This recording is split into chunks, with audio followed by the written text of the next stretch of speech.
ഐടോക്സിന്റെ പുതിയൊരു വീഡിയോയിലേക്ക് സ്വാഗതം.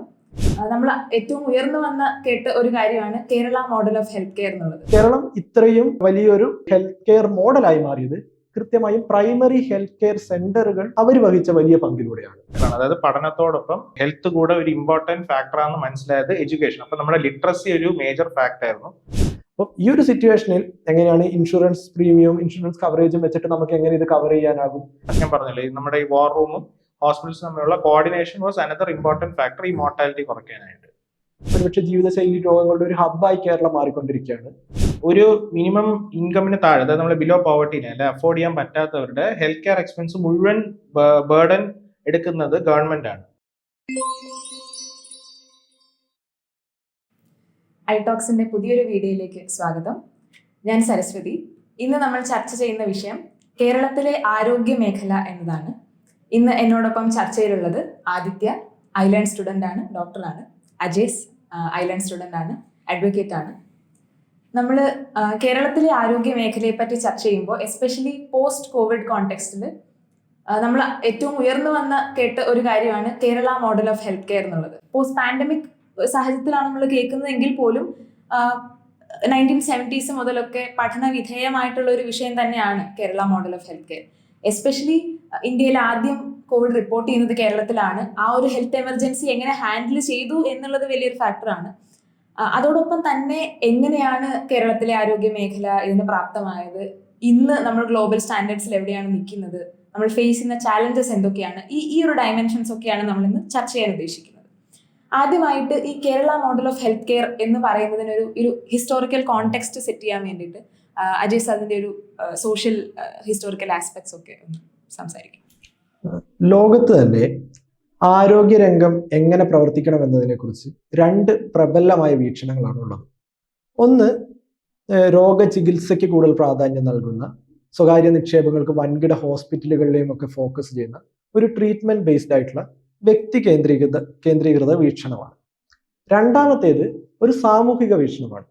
അതായത് ഞാൻ ആരോഗ്യമായിരിക്കണമെങ്കിൽ എനിക്ക് ചുറ്റുമുള്ള മനുഷ്യർക്ക് ആരോഗ്യം ഉണ്ടാവണം, ഞാൻ നിലനിൽക്കുന്ന സമൂഹത്തിനും ആരോഗ്യം ഉണ്ടാകണം. ഒരു പാൻഡമിക്കിന്റെ ഒക്കെ കാലത്ത് കൂടുതൽ പ്രാധാന്യം കിട്ടിയ ഒരു സാമൂഹിക വീക്ഷണം.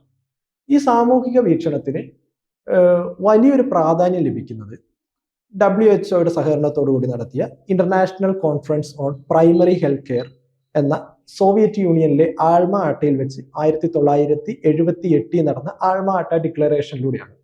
ഇവർ പറയുന്നത് ഹെൽത്ത് ഫോർ ഓൾ, എല്ലാ മനുഷ്യരിലേക്കും ഹെൽത്ത് എത്തിക്കാൻ പ്രൈമറി ഹെൽത്ത് കെയർ സെന്ററുകളെ ആശ്രയിക്കണം എന്നാണ്. നമ്മൾ കേരളത്തിന്റെ ചരിത്രത്തിലേക്ക് വന്നു കഴിഞ്ഞാൽ, ഈ ഒരു ബാക്ക്ഗ്രൗണ്ടിൽ നിന്നുകൊണ്ട് കേരളത്തിന്റെ ചരിത്രത്തിലേക്ക് വന്നു കഴിഞ്ഞാൽ നമുക്കറിയാം കേരളം ഇത്രയും വലിയൊരു ഹെൽത്ത് കെയർ മോഡലായി മാറിയത് കൃത്യമായും പ്രൈമറി ഹെൽത്ത് കെയർ സെന്ററുകൾ ഇൻവെസ്റ്റ് ചെയ്തതിലൂടെയാണ്, അവർ വഹിച്ച വലിയ പങ്കിലൂടെയാണ്. 1980കളിൽ പീറ്റർ ആഡംസൺ എന്നും ആഡം ലവ് എന്നും പറഞ്ഞ രണ്ട് ഡയറക്ടർമാര് BBC വേണ്ടിയിട്ട് കേരളത്തിലെത്തിയിട്ട് ഒരു ഡോക്യുമെന്ററി ഷൂട്ട് ചെയ്യുന്നുണ്ട്. ദ കേരള സൊല്യൂഷൻ എന്നാണ് ആ ഡോക്യുമെന്ററിക്ക് ഇട്ട പേര്. നമ്മൾ ഇന്ന് ഉപയോഗിക്കുന്ന ഈ കേരള മോഡൽ എന്ന ടെർമിനോളജി ഒക്കെ ഈ ഡോക്യുമെന്ററിക്ക് ശേഷമാണ് പൊതുവെ എല്ലാവരും ഉപയോഗിച്ച് തുടങ്ങിയത്. അതിൽ ഇവർ കൃത്യമായിട്ട് പറയുന്ന കാര്യം, കേരളം ഇന്ത്യയിലെ മറ്റേതൊരു സംസ്ഥാനം ഉപയോഗിക്കുന്നതിനേക്കാളും ഒരു രൂപ പോലും ഹെൽത്ത് കെയർ സെക്ടറിൽ കൂടുതൽ ഉപയോഗിക്കുന്നില്ല. പക്ഷെ കേരളം എന്താണ് പ്രത്യേകമായി ചെയ്യുന്നതെന്ന് വെച്ച് കഴിഞ്ഞാൽ, അവർ ഉപയോഗിക്കുന്ന ഓരോ തുകയും പ്രൈമറി ഹെൽത്ത് കെയർ സെന്ററുകളിലേക്കാണ് പോകുന്നത്. ഹെൽത്ത് എന്ന സോഷ്യൽ ആസ്പെക്റ്റിലേക്കാണ് പോകുന്നത്, ഇൻഡിവിജ്വൽ ആസ്പെക്റ്റിലേക്കല്ല.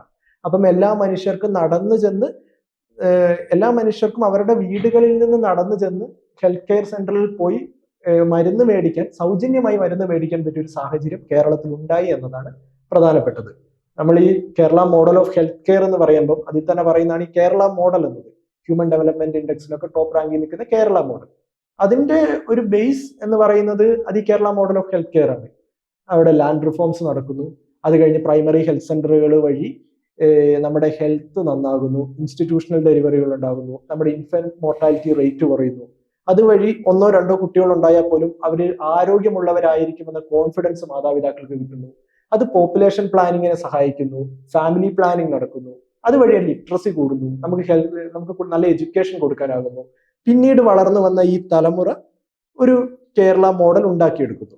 അതുകൊണ്ട് തന്നെ കേരള മോഡലിന് തന്നെ അടിസ്ഥാനം പാകിയ ഒരു കേരള മോഡൽ ഓഫ് ഹെൽത്ത് കെയറിന്റെ ഏതാണ്ട് ഐക്യ കേരളത്തിന്റെ കാലം തൊട്ടുള്ള ഒരു ഹിസ്റ്ററി ഇതാണ്.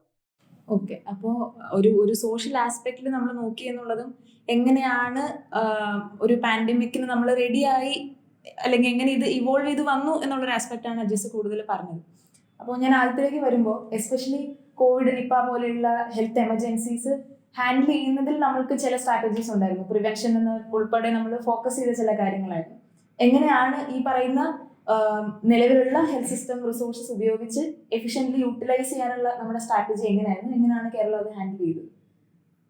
അതായത് ഇപ്പൊ നേരത്തെ പറഞ്ഞ പോലെ നമ്മുടെ ഇന്ത്യയിലെ ഫസ്റ്റ് കോവിഡ് കേസ് റിപ്പോർട്ട് ചെയ്തത് നമ്മുടെ കേരളത്തിലാണ്, ചൈനയിൽ നിന്ന് വന്ന സ്റ്റുഡന്റിന്.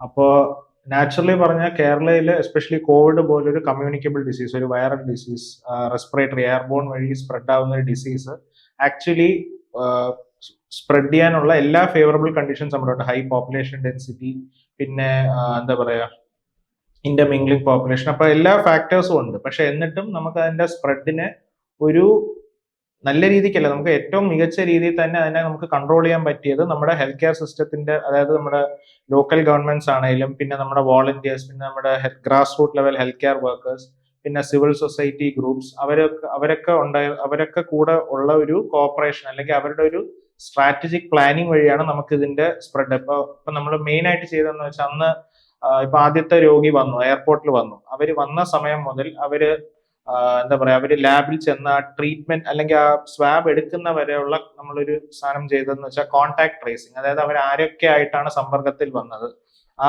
എയർപോർട്ടിൽ നിന്ന് എടുത്ത വണ്ടിയിലെ ഡ്രൈവർ, അവർ ഇറങ്ങിയ കടകൾ, അവർ പോയ സ്ഥലങ്ങൾ എല്ലാം നമ്മളൊരു മാപ്പ് വരച്ച് അതിൽ നമ്മൾ ചെയ്തൊരു സാധനമാണ് കോൺടാക്ട് ട്രേസിങ്. അപ്പോൾ ഈ എല്ലാ ആളുകളെയും ഐഡന്റിഫൈ ചെയ്ത് അവരെ പോയി ഈ ഞാൻ നേരത്തെ പറഞ്ഞ പോലത്തുള്ള ഈ ഹെൽത്ത് കെയർ വർക്കേഴ്സ് അവർ പോയിട്ട് ഇവരെ ചോദിക്കുകയും ഇവർക്ക് എന്തെങ്കിലും സിംറ്റംസ് ഉണ്ടോ, അതായത് പനി, ചുമ, ശ്വാസം മുട്ടൽ, അങ്ങനെ എന്തെങ്കിലും ഉണ്ടോ എന്ന് ട്രേസ് ചെയ്ത് ഈ ഓരോരുത്തരെയും, ഇവരാണ് പ്രൈമറി കോൺടാക്ട്സ്, അതായത് രോഗിയുമായിട്ട് നേരിട്ട് ബന്ധമുള്ള പ്രൈമറി കോൺടാക്ട്സ്, അവരുടെ ഉള്ളവർ സെക്കൻഡറി കോൺടാക്ട്സ്. അപ്പൊ നമ്മൾ ബേസിക്കലി കോൺടാക്ട് ട്രേസിങ് ചെയ്തത് പ്രൈമറി കോൺടാക്ട്സ് ആണ്. അതിലും മറ്റ് ആരോഗ്യ പ്രശ്നങ്ങൾ ഇല്ലാത്തവരെ നമ്മൾ സർവൈലൻസിൽ മാത്രമേ വെച്ചിരുന്നുള്ളൂ.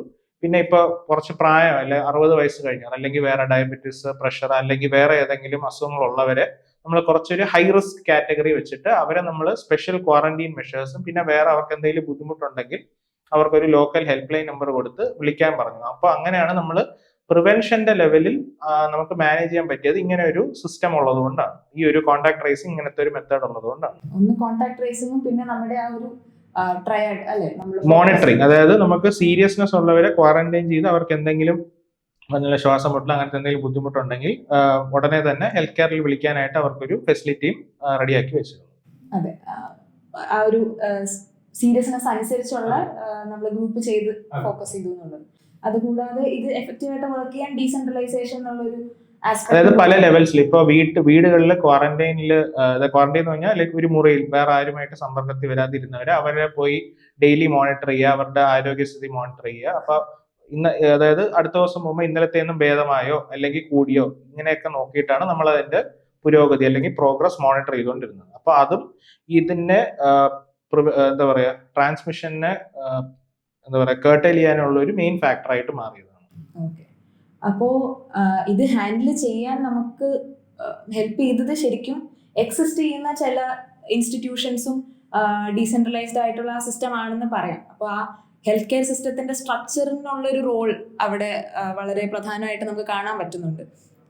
അപ്പോൾ ഞാൻ അജസ്റ്റിലേക്ക് വരികയാണ്. ഹെൽത്ത് കെയർ സിസ്റ്റം നമ്മൾ ആ സ്ട്രക്ചർ എങ്ങനെയാണ്, അത് എത്രത്തോളം പങ്ക് വഹിച്ചിട്ടുണ്ട് ഈ പറയുന്ന എഫക്റ്റീവ്ലി ഹാൻഡിൽ ചെയ്യാൻ വേണ്ടിയിട്ട്?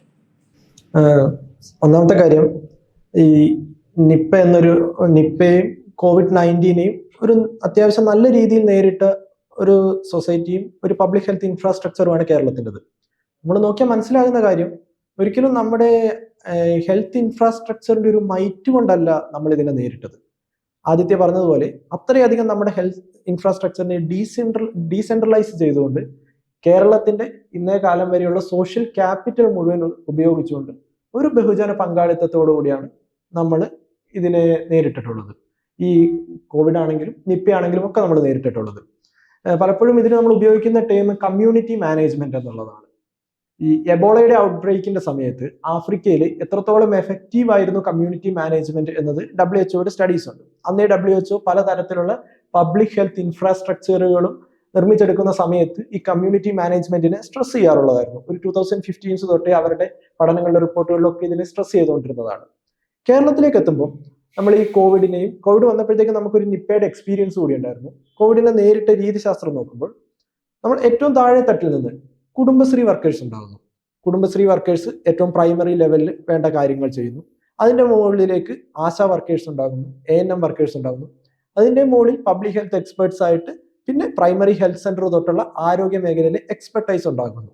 അപ്പം ആരോഗ്യ മേഖലയിലെ എക്സ്പെർട്ടൈസിനെ വേണ്ടാത്ത എന്നാൽ പാൻഡമിക്കിനെ നേരിടാനുള്ള ആവശ്യമുള്ള സമയങ്ങളിലൊക്കെ നമുക്ക് കുടുംബശ്രീ പോലെയുള്ള ആശാ വർക്കേഴ്സ് പോലെയുള്ളവരുണ്ട്. അതേസമയം അത് കഴിഞ്ഞാൽ പബ്ലിക് ഹെൽത്ത് എക്സ്പേർട്സിനെ നമുക്ക് കൃത്യമായിട്ട് അപ്പോൾ വിന്യസിക്കാൻ സാധിക്കുന്നു. അത് കഴിഞ്ഞ് പിന്നെ വേറൊരു ലെവലിൽ നമുക്ക് സന്നദ്ധ സേനയെ നമ്മുടെ സോഷ്യൽ ക്യാപിറ്റലിനെ ഉപയോഗിച്ചുകൊണ്ട് സന്നദ്ധ സേനയെ ഫോം ചെയ്യാൻ പറ്റുന്നു. ഈ സന്നദ്ധ സേന ഫോം ചെയ്തപ്പോൾ കമ്മ്യൂണിറ്റി കിച്ചന്റെ നടത്തിപ്പ് പഞ്ചായത്ത് ലെവലിൽ നടക്കുന്നു. അങ്ങനെ ആൾക്കാർക്ക് ഭക്ഷണമില്ലാത്തൊരു സാഹചര്യം, അങ്ങനെയുള്ള സാഹചര്യം ഒന്നും ഉണ്ടാവില്ല എന്നുള്ള കാര്യങ്ങൾ ഉറപ്പാകുന്നു. അപ്പം ഇതിനകത്ത് ഏറ്റവും പ്രധാനപ്പെട്ട കാര്യം ഈ ആൾമാട്ട ഡിക്ലറേഷനിൽ പറയുന്നുണ്ട് public health care primary health care എത്രത്തോളം ഇമ്പോർട്ടന്റ് ആണ് എന്നത്, ഒരു ഹെൽത്ത് ഫോർ ഓൾ എന്ന കോൺസെപ്റ്റിന്. അപ്പോൾ കേരളം ഒരു പരിധി വരെ മുന്നോട്ട് വെച്ചതും പിന്നീട് ഇന്ന് ലോകം പലപ്പോഴും പറയുന്നതും ഒക്കെ ഹെൽത്ത് ഫോർ ഓളിൽ നിന്ന് ഓൾ ഫോർ ഹെൽത്ത് എന്നൊരു അഡീഷനും കൂടിയുണ്ട്. അതായത് എല്ലാ ഫാക്ടേഴ്സും ഒരു പാൻഡമിക് വരുന്ന സിറ്റുവേഷൻസിൽ എല്ലാ ഫാക്ടേഴ്സും ഹെൽത്തിലേക്ക് കോൺസെൻട്രേറ്റ് ചെയ്യുമ്പോൾ എങ്ങനെയാണ് ആ നാടിന്റെ സോഷ്യൽ ക്യാപിറ്റലിനെ, എല്ലാ ഇൻഫ്രാസ്ട്രക്ചറിനെയും, എല്ലാ തരത്തിലുള്ള പബ്ലിക് പ്രൈവറ്റ് സെക്ടറുകളെയും ഹെൽത്തിലേക്ക് ഇൻകോർപ്പറേറ്റ് ചെയ്യുക, ജനങ്ങളുടെ ജീവൻ സംരക്ഷിക്കാനും ആരോഗ്യത്തിനും വേണ്ടി അതിനെ ഉപയോഗിക്കുക എന്നത് ഇന്ന് വലിയ രീതിയിൽ നടക്കുന്ന ഡിസ്കഷനാണ്. ഒരുപക്ഷെ കോവിഡ് കാലത്ത് ഇത്രയും സക്സസ്ഫുൾ ആകാൻ കേരള മോഡലിന് കഴിഞ്ഞതും ഈ ഓൾ ഫോർ ഹെൽത്ത് എന്നൊരു അപ്രോച്ച് സ്വീകരിച്ചതിലൂടെയാണെന്ന് ഞാൻ കരുതുന്നു. തീർച്ചയായും. അപ്പോൾ ഈ ഒരു സിസ്റ്റം സ്ട്രെങ്തൻ ചെയ്യാൻ വേണ്ടി നമുക്ക് ബാക്കി ഫാക്ടേഴ്സ് എങ്ങനെ കോൺട്രിബ്യൂട്ട് ചെയ്തു എന്നുള്ളതിൻ്റെ ഒരു റോളാണ് അജിത് സൂചിപ്പിച്ചത്. നമ്മൾ പ്രിവെൻഷൻ ആസ്പെക്ട് സംസാരിച്ചു. അപ്പോൾ അതിൻ്റെ അടുത്ത ഒരു ലെവൽ എന്നുള്ള രീതിയിൽ ട്രീറ്റ്മെന്റ് ആസ്പെക്ട്സ് നമുക്ക് ഈ പറഞ്ഞ റിസോഴ്സസ് ഒക്കെ നമുക്ക് ഹെൽപ്പ് ചെയ്തിട്ടുണ്ട്. അതോടൊപ്പം വേറെ എങ്ങനെയാണ് നമ്മൾ ഒരു ട്രീറ്റ്മെന്റ് ആസ്പെക്ടിനെ നമ്മൾ ഹാൻഡിൽ ചെയ്തിട്ടുള്ളത്?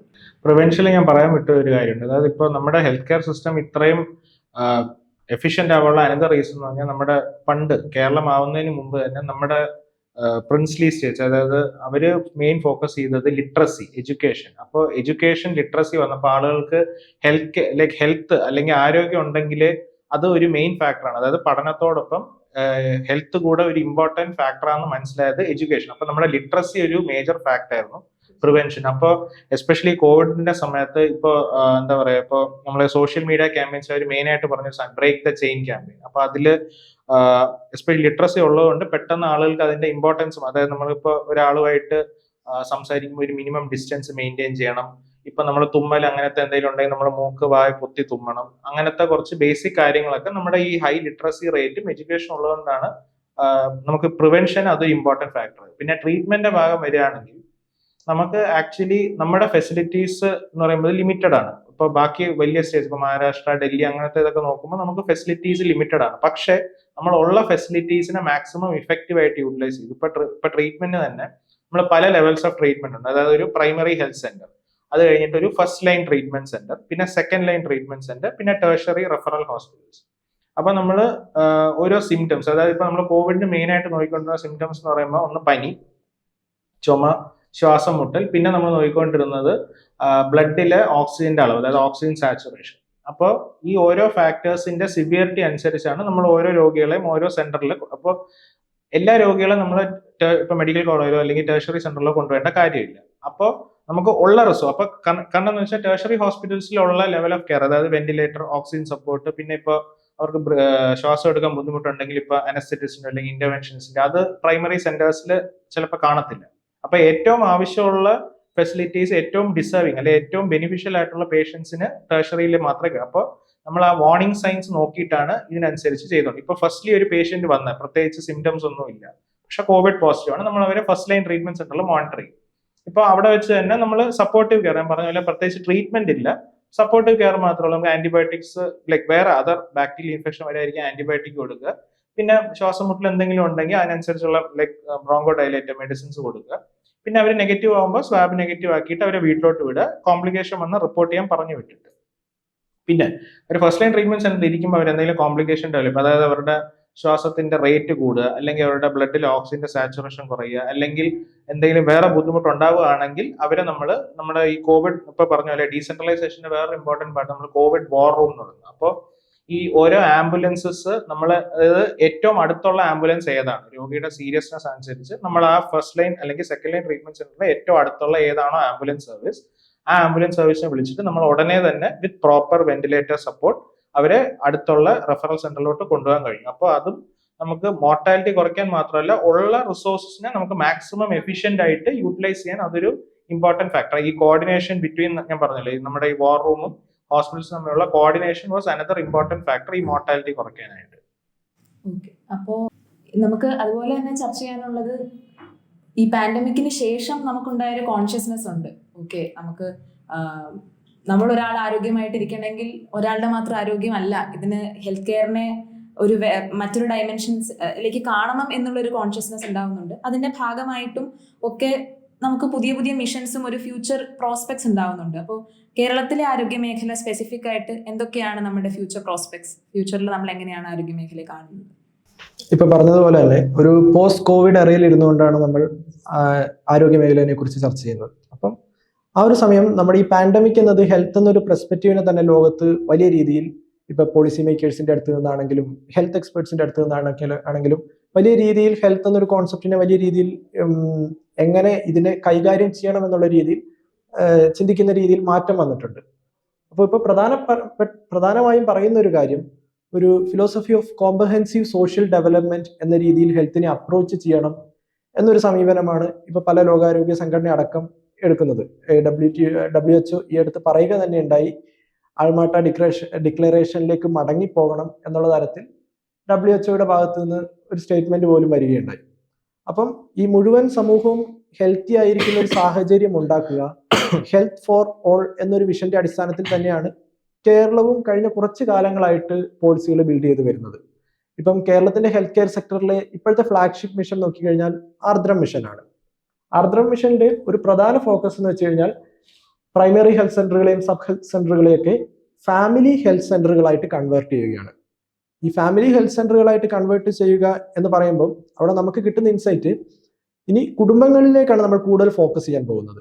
ഒരു കുടുംബത്തെ ഒരു ബേസിക് യൂണിറ്റ് ആയി കണ്ടുകൊണ്ട് സോഷ്യൽ ഡെറ്റർമിനൻസ് ഓഫ് ഹെൽത്ത് ആയ ഫുഡിന്റെയും ക്ലീൻ എയറിന്റെയും ക്ലീൻ സറൗണ്ടിങ്സിന്റെ ഒക്കെ പ്രാധാന്യം ഒരു ഫാമിലിയുടെ ഉള്ളിൽ നിന്നോ ഒരു വീടിന്റെ ചുറ്റുപാടുകളിൽ നിന്നോ തുടങ്ങുന്ന ഒരു സ്ഥിതിയിലേക്ക് നമ്മൾ കേരളത്തിന്റെ പുതിയൊരു ഹെൽത്ത് കെയർ മോഡലിനെ ഡിസൈൻ ചെയ്തെടുക്കാനുള്ള ശ്രമമാണ് കൃത്യമായി ഇപ്പം ആർദ്രം മിഷനിലൊക്കെ കാണുന്നത്. അപ്പം ഇത് സക്സസ് ആകുമോ എന്നത് നമുക്ക് കാത്തിരുന്ന് കാണേണ്ടതാണ്. അതിന്റെ ഇംപ്ലിമെന്റേഷൻ എങ്ങനെയാണ്, പിന്നെ ഈ കേരളത്തിന്റെ പഴയ ഹെൽത്ത് കെയർ മോഡൽ സക്സസ് ആവുന്നതിന്റെ ഏറ്റവും വലിയ കാരണം നേരത്തെ ആദ്യത്തെ സൂചിപ്പിച്ച പോലെ ജനങ്ങളുടെ ലിറ്ററസി റേറ്റും നമ്മൾ ഉണ്ടാക്കിയെടുത്ത സോഷ്യൽ ക്യാപിറ്റലുമായിരുന്നു. ആ സോഷ്യൽ ക്യാപിറ്റലും ആ ഒരു ജനകീയമായ ആരോഗ്യ പ്രവർത്തനവും നമുക്ക് പൊതുജന പങ്കാളിത്തത്തോടെ ഡിസിഷൻ മേക്കിങ്ങിൽ പീപ്പിൾസിന്റെയും ആരോഗ്യ വിദഗ്ധരുടെയും ഒക്കെ മനോഹരമായ ബ്ലെൻഡിലൂടെയൊക്കെ കൊണ്ടുവരാൻ സാധിക്കുമോ എന്നുള്ളതാണ് അത് ഇനി കാണേണ്ടതാണ്. പക്ഷെ ഇന്ന് ലോകം എങ്ങനെയാണോ പബ്ലിക് ഹെൽത്ത് കെയറിനെ നോക്കിക്കാണുന്നത് ആ ഒരു രീതിയിൽ തന്നെയാണ് കേരളത്തിന്റെ മുന്നോട്ടുള്ള പോക്കും എന്നത് നമുക്ക് ഫേവറബിൾ ആയിട്ടുള്ള ഒരു കാര്യമാണ്. നാളെയും ഈ Kerala model of health care exist ചെയ്യും എന്നുള്ള കാര്യത്തിൽ തീർച്ചയായിട്ടും നമ്മൾ ആ ഫ്യൂച്ചർ പ്രോസ്പെക്ട്സിനെ പറ്റി സംസാരിക്കുമ്പോൾ എഫക്റ്റീവായിട്ട് ഹാൻഡിൽ ചെയ്തു ഇതുവരെയുള്ള കാര്യങ്ങളൊക്കെ പറയുമ്പോൾ തന്നെ നമ്മൾ ഈ ഗ്ലോബൽ സ്റ്റാൻഡേർഡ്സിലൊക്കെ എവിടെയാണ് നിൽക്കുന്നത്, അല്ലെങ്കിൽ അതിന്റെ ഒരു ഗ്രൗണ്ട് റിയാലിറ്റി എന്താണെന്നും ചർച്ച ചെയ്യേണ്ടത് ഇമ്പോർട്ടന്റ് ആണ്. അതായത് WHO, അതായത് ലോകാരോഗ്യ സംഘടന പറയുന്നത് ഒരു ഡോക്ടർക്ക് അല്ലെങ്കിൽ 1000 രോഗികൾക്ക് ഒരു പേഷ്യന്റ്, അതായത് doctor patient ratio should be 1:1000. അതാണ് WHO പ്രിസ്ക്രൈബ് ചെയ്യുന്ന ഡോക്ടർ പേഷ്യന്റ് റേഷ്യോ. അപ്പൊ അത് ഇന്ത്യയിലെ സ്റ്റാറ്റിസ്റ്റിക്സ് പെർ സ്റ്റേറ്റ് സ്റ്റാറ്റിസ്റ്റിക്സ് നോക്കിയാൽ ആകെ 6 സ്റ്റേറ്റുകൾ മാത്രമേ ആ ക്രൈറ്റീരിയ ഫുൾഫിൽ ചെയ്യുന്നുള്ളൂ. ആ 6 സ്റ്റേറ്റിൽ ഒന്ന് കേരളമാണ്. കേരളത്തിന്റെ ഡോക്ടർ പേഷ്യന്റ് റേഷ്യോ എനിക്ക് തോന്നുന്നു close to 1 doctor for 400 of. അപ്പൊ നമ്മൾ WHO സ്റ്റാൻഡേർഡിനെക്കാളും വളരെ മുന്നിലാണ്. അപ്പോൾ അത് സ്റ്റാറ്റിസ്റ്റിക്സ് പറയാം. പക്ഷെ ഗ്രൗണ്ട് റിയാലിറ്റി എടുത്ത് നോക്കുമ്പോൾ WHO പറയുന്ന ഈ 1:1000 എന്ന് പറയുന്ന റേഷ്യോ ഇസ് നമ്മളെ മോഡേൺ മെഡിസിൻ ഡോക്ടേഴ്സിന്റെ റേഷ്യോ ആണ് പറയുന്നത്. പക്ഷെ നമ്മുടെ ഇന്ത്യയിൽ എസ്പെഷ്യലി ഒരുപാട് ഓൾട്ടർനേറ്റീവ് സിസ്റ്റംസ് ഓഫ് മെഡിസിൻ ഉള്ള ഇന്ത്യ പോലൊരു വലിയ കൺട്രിയിൽ നമ്മൾ മോഡേൺ മെഡിസിൻ മാത്രമല്ല, ഇപ്പൊ ആയുർവേദം, യുനാനി, പിന്നെ സിദ്ധ, ഹോമിയോ, പിന്നെ അതർ ഓൾട്ടർനേറ്റീവ്, ഇതെല്ലാം ചേർത്തിട്ടാണ് നമ്മൾ പറയുന്നത് നമ്മുടെ doctor patient ratio is better. പക്ഷെ അത് ആക്ച്വലി ഒരു സ്ക്യൂഡ് പെർസ്പെക്റ്റീവ് ആണ്. അപ്പോൾ ആക്ച്വലി ഇതിന്റെ ഒരു ഗ്രൗണ്ട് റിയാലിറ്റി നമ്മൾ അറിയുന്ന ഇതുപോലത്തെ ഒരു പാൻഡമിക് അല്ലെങ്കിൽ ഒരു ഹെൽത്ത് എമർജൻസി അല്ലാത്തപ്പോൾ ഓക്കെ, നമുക്കൊരു നോർമൽ ലെവൽ ഓഫ് എന്താ പറയുക പേഷ്യൻസ് മാത്രമേ ഉള്ളൂ. ഇതുപോലെ ഒരു ഹെൽത്ത് എമർജൻസി അല്ലെങ്കിൽ ഒരു പാൻഡമിക് വരുമ്പോഴാണ് നമ്മൾ ശരിക്കും എത്ര ഡോക്ടേഴ്സ് ഓരോ പേഷ്യൻസിന് ഇപ്പൊ നമ്മൾ ഡിസ്ട്രിക്ട് വൈസ് നോക്കിയാൽ ഇത്രയും രോഗികൾക്ക് ഒരു ഡോക്ടർക്ക് എത്ര പേഷ്യൻസിന് നോക്കേണ്ടി വരും. അത് ഈവൻ ഓരോ ഡിസ്ട്രിക്ട്സിലും വളരെ സ്ക്യൂഡ് ആണ്. ഇപ്പൊ സദേൺ ഡിസ്ട്രിക്ട്സ് നോക്കിയാൽ അത് കുറച്ചുകൂടെ നല്ലതാണ്. നോർത്ത് ഇപ്പൊ മലപ്പുറം, കാസർഗോഡൊക്കെ പോയാൽ അവിടെ ഒരു ഡോക്ടർക്ക് മേ ബി 8,000 അല്ലെങ്കിൽ 10,000 അതാണ് റേഷ്യോ. 1 ഡോക്ടർ 8 to 10,000 ആണ് റേഷ്യോ. അപ്പൊ അത് ഭയങ്കര ഒരു സ്ക്യൂഡ് പെർസ്പെക്റ്റീവ് ആണ്. അപ്പോൾ നമുക്ക് ആ സ്റ്റാറ്റിസ്റ്റിക്സ് ഉള്ളപ്പോഴും റീജിയണൽ ഡിസ്പാരിറ്റീസും അതുപോലെയുള്ള ഇഷ്യൂസ് എക്സിസ്റ്റ് ചെയ്യുന്നുണ്ട്. ശരിയാണ്. അല്ലാതെ നമ്മൾ കേരളത്തിലെ ഹെൽത്ത് കെയർ ഫേസ് ചെയ്യുന്ന മറ്റു ചലഞ്ചസ് എന്തൊക്കെയാണ്? വേറെ എന്തെങ്കിലും ആഡ് ചെയ്യാൻ? ഹെൽത്ത് കെയറിന്റെ മെയിൻ ഇതെന്ന് പറയുമ്പോൾ ഇപ്പൊ നമ്മുടെ നാട്ടിൽ ഫോളോ ചെയ്യുന്ന നമ്മുടെ ഇപ്പൊ ബിലോ പോവർട്ടിയിലെ, അതായത് നിർധന രോഗികൾക്ക് നമ്മൾ കൊടുക്കുന്ന ഒരു ഹെൽത്ത് ഇൻഷുറൻസ്, അതായത് കാസ്പ്, കേരള ആരോഗ്യ സുരക്ഷാ പദ്ധതി. അപ്പൊ അത് ഗവൺമെന്റ് ഹോസ്പിറ്റലിലെല്ലാം ഉണ്ട്. അറ്റ് ദ സെയിം ടൈം കുറച്ച് പ്രൈവറ്റ് ഹോസ്പിറ്റൽസ് ഉണ്ട്. പക്ഷെ ഇപ്പൊ കഴിഞ്ഞൊരു 2-3 months ആയിട്ട് പ്രൈവറ്റ് ഹോസ്പിറ്റൽസ് നിർത്തിയിരിക്കുകയാണ്. മെയിൻ റീസൺ എന്തെന്ന് വെച്ചാൽ അവർക്ക് കുടിശ്ശിക കുറെ കിട്ടാനുണ്ട്. അപ്പോൾ അത്രയും നമുക്ക് നമ്മുടെ ബഡ്ജറ്റിൽ അതൊരു സ്ട്രെയിൻ ആണ്. അപ്പൊ ഇതിന്റെ പ്രധാന പ്രശ്നം എന്ന് വെച്ചാൽ ഇപ്പൊ വെസ്റ്റേൺ കൺട്രീസിലൊക്കെ ഇപ്പൊ യുഎസിന്റെ എന്താ പറയുക ഗവൺമെന്റ് ഹെൽത്ത് ഇൻഷുറൻസ് സിസ്റ്റം നോക്കിയാൽ അവിടെ ഈ മിനിമം വേജസ് കിട്ടുന്ന ആളുകളുടെ സാലറിയുടെ ഒരു പെർസെന്റേജ് അവർ കോൺട്രിബ്യൂട്ട് അവരുടെ സാലറിയിൽ നിന്ന് എടുക്കും. ഹെൽത്ത് ടാക്സ് എന്ന് പറഞ്ഞ് എടുത്തിട്ട് ഗവൺമെന്റ് ഒരു പോർഷൻ കോൺട്രിബ്യൂട്ട് ചെയ്യും, സിറ്റിസനും കോൺട്രിബ്യൂട്ട് ചെയ്യും. അപ്പൊ അത് ആക്ച്വലി നമ്മുടെ ഇവിടെ ഇപ്പൊ കോൺട്രിബ്യൂട്ടറി പെൻഷൻ പോലെയാണ് അവരുടെ ഹെൽത്ത് ഇൻഷുറൻസ് സിസ്റ്റം. പക്ഷെ ആ സിസ്റ്റം നമ്മുടെ ഇന്ത്യയിലില്ല. ഇവിടെ ഒരു മിനിമം ഇൻകമിന് താഴെ, അതായത് നമ്മൾ ബിലോ പോവർട്ടിനെ അല്ലെ അഫോർഡ് ചെയ്യാൻ പറ്റാത്തവരുടെ ഹെൽത്ത് കെയർ എക്സ്പെൻസ് മുഴുവൻ ബേർഡൻ എടുക്കുന്നത് ഗവൺമെന്റ് ആണ്. അറ്റ് ദ സെയിം ടൈം അവർ ടാക്സും സാലറി ഇല്ലാത്തതുകൊണ്ട് അവരുടെ ടാക്സും എടുക്കാൻ പറ്റുന്നില്ല. അപ്പോൾ അത് ഒരു നമ്മുടെ ഓൾറെഡി എന്താ പറയുക ബഡ്ജറ്റ് ഡെഫിസിറ്റ് ഉള്ള ഒരു സ്റ്റേറ്റിന്റെ അല്ലെങ്കിൽ നേഷന്റെ റിസോഴ്സസിൽ അതൊരു ഫർദർ സ്ട്രെയിൻ ആണ്. അപ്പൊ അതൊരു മേജർ ഷോർട്ട് കമ്മിങ് ആണ്. എസ്പെഷ്യലി നമ്മൾ ഇത്രയും ഒരു പോപ്പുലേഷൻ ഉള്ള ഒരു സ്റ്റേറ്റ്, ഇപ്പൊ കേരള ആയാലും ഇന്ത്യ ആണെങ്കിലും നമ്മുടെ ഇത്രയും ലാർജ് ഒരു പോപ്പുലേഷൻ ഉള്ള സ്ഥലത്ത് കൂടുതൽ ആളുകളും ബിലോ പോവർട്ടി ലൈനാണ്. അപ്പോൾ ഇത്ര ആളുകൾക്ക് ഹെൽത്ത് നമുക്ക് നമ്മുടെ ബഡ്ജറ്റിൽ നിന്നും ഇത്ര അലോക്കേറ്റ് ചെയ്യണമെങ്കിൽ നമുക്ക് ഇപ്പോൾ ഉള്ള ഈ ഫിനാൻഷ്യൽ സിറ്റുവേഷൻ വെച്ചിട്ട് അതൊരു സ്ട്രെയിൻ ആണ്. ഗവൺമെന്റ് മാത്രമാണ് ആ ബേർഡൻ ഏറ്റെടുക്കുന്നതെങ്കിൽ.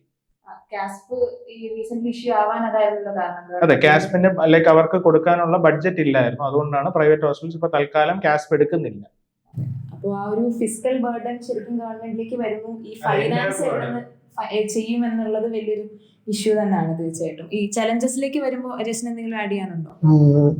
ആദ്യത്തെ പറഞ്ഞത് തന്നെയാണ്. അതായത് നമ്മളുടെ ആരോഗ്യ മേഖലയിൽ നിന്ന് കൂടുതലും പ്രൈവറ്റൈസ് ആയിക്കൊണ്ടിരിക്കുകയാണ്. വളരെ നല്ല കാര്യമാണ്. എനിക്ക് തോന്നുന്നു ഒരു കേരള മോഡൽ ഓഫ് ഹെൽത്ത് കെയറിൽ ഒരു വലിയ പങ്ക് ഇത്രയും എത്തിയതിൽ വഹിക്കാനുള്ളതും പ്രൈവറ്റ് സെക്ടറിന് തന്നെയാണ്.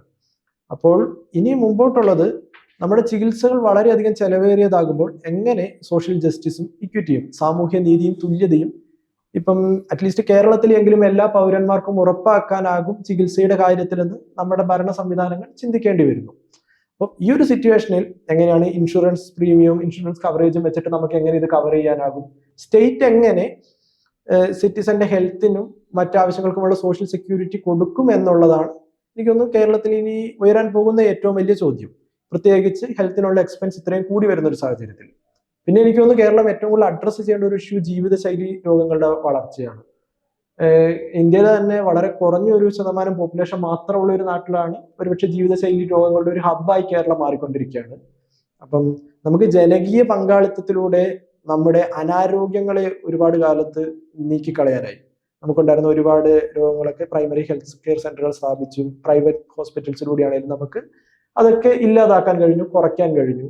പക്ഷെ നമ്മുടെ അനാരോഗ്യകരമായ ശൈലികളെ, ഭക്ഷണം കഴിച്ചും ഒബീസിറ്റിയും പോലുള്ള ഒരുപാട് വിഷയങ്ങളെ, ഇതൊക്കെ എങ്ങനെ ഒരു ജനകീയമായ ബോധവൽക്കരണത്തിലൂടെ ഒരു പബ്ലിക്കിനെ എംപവർ ചെയ്തുകൊണ്ടും അവരെ എഡ്യൂക്കേറ്റ് ചെയ്തുകൊണ്ടും ഇതൊക്കെ എങ്ങനെ കേരളത്തിന് കൈകാര്യം ചെയ്യാൻ കഴിയും എന്നതനുസരിച്ചിരിക്കും ഇനിയുള്ള കേരള മോഡൽ ഓഫ് ഹെൽത്ത് കെയറിന്റെ പെർഫോമൻസ് എന്ന് ഞാൻ കരുതുന്നു.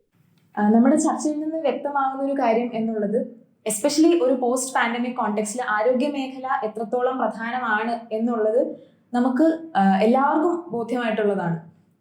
ആ ഒരു കോണ്ടെക്സ്റ്റിൽ നമ്മൾ പറയുമ്പോൾ ഒരു പരിധി വരെ ഹിസ്റ്റോറിക്കലി നമുക്കുള്ള ഒരുപാട് ഫാക്ടേഴ്സ് ആണ് ഇതുവരെ കേരളത്തിലെ ചലഞ്ചസ് നമുക്ക് എഫക്റ്റീവായിട്ട് ഹാൻഡിൽ ചെയ്യാൻ ഹെൽപ്പ് ചെയ്തിട്ടുള്ളത്. സോഷ്യൽ ആയിട്ടുള്ള കാര്യങ്ങളും നമ്മുടെ ലിറ്ററസി റേറ്റും മറ്റ് പല ഡയമെൻഷൻസും ആണ്.